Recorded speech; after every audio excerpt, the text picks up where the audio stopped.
ക്യാൻസറിനെതിരെ പൊരുതാനായി Calicut city service സഹകരണ ബാങ്കും MVR cancer സെന്ററും സംയുക്തമായി അവതരിപ്പിക്കുന്ന ക്യാൻസർ ചികിത്സാ സഹായ പദ്ധതിയാണ് മാസ് കെയർ. വാർത്തകൾ തുടരുന്നു. സംസ്ഥാനത്ത് മാതൃകാ വാടക നിയമം ഉടൻ നടപ്പാക്കണമെന്ന് കൊമേഴ്ഷ്യൽ ബിൽഡിംഗ് ഓണേഴ്സ് അസോസിയേഷൻ. നിയമം നടപ്പാക്കാതെ നീട്ടിക്കൊണ്ടു പോകുകയാണെങ്കിൽ സമരത്തിലേക്ക് നീങ്ങുമെന്ന് ഭാരവാഹികൾ പറഞ്ഞു. ഇതൊക്കെ ഈ കെട്ടിടം ഉണ്ടാക്കുന്നതിൽ വളരെയധികം ബുദ്ധിമുട്ട് ഉണ്ടാകുന്നുണ്ട്. കാരണം ഇവിടെ മറ്റേ first floor, second floor, third floor ഒന്നും തീരെ വാടകയ്ക്ക് പോണില്ല. കാരണം ബിൽഡിംഗ് ഉണ്ടാക്കി ടാക്സ് വളരെ കൂടുതൽ. അതിനൊക്കെ പുറമെയാണ് വാടകയ്ക്ക് ടാക്സ്.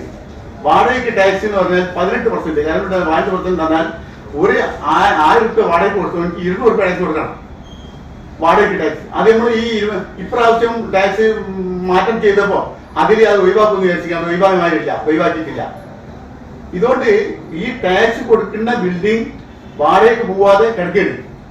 കാരണം ഈ 5-1 ടാക്സ് വരുന്നതുകൊണ്ട് സംസ്ഥാനത്ത് മാതൃകാ വാടക നിയമം ഉടൻ നടപ്പാക്കണമെന്ന് കൊമേഴ്ഷ്യൽ ബിൽഡിംഗ് ഓണേഴ്സ് അസോസിയേഷൻ സംസ്ഥാന ഭാരവാഹികൾ ആവശ്യപ്പെട്ടു. 2020 കേന്ദ്രം കൊണ്ടുവന്ന നിയമം 15 സംസ്ഥാനങ്ങളിൽ നടപ്പാക്കി. സംസ്ഥാനത്ത് വിവിധ ജില്ലകളിലെ കോടതികളിൽ വാടകയുമായി ബന്ധപ്പെട്ട കേസുകളുടെ എണ്ണം വർദ്ധിക്കുകയാണ്. മാതൃകാ വാടക നിയമം വാടക കുടിയാന്മാർക്ക് എതിരാണെന്ന പ്രചാരണം വസ്തുതാപരമായി തെറ്റാണെന്നും പരസ്പര ധാരണയിൽ അധിഷ്ഠിതമായ പുതിയൊരു വ്യാപാര സൗഹൃദക്രമം സൃഷ്ടിക്കാൻ നിയമം സഹായിക്കുമെന്നും ഭാരവാഹികൾ പറഞ്ഞു. നിയമം നടപ്പാക്കാതെ നീട്ടിക്കൊണ്ടു പോകുകയാണെങ്കിൽ സമരത്തിലേക്ക് നീങ്ങുമെന്ന് സംസ്ഥാന പ്രസിഡന്റ് PP ആലിക്കോയ, സംസ്ഥാന ജനറൽ സെക്രട്ടറി അശോകൻ വീട്ടിൽ എന്നിവർ പറഞ്ഞു.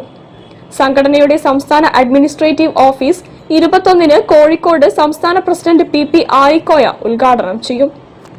News bureau, Kozhikode. കോഴിക്കോട് അതിരൂപതയുടെ ശതാബ്ദി മെമ്മോറിയൽ ഭവന പദ്ധതി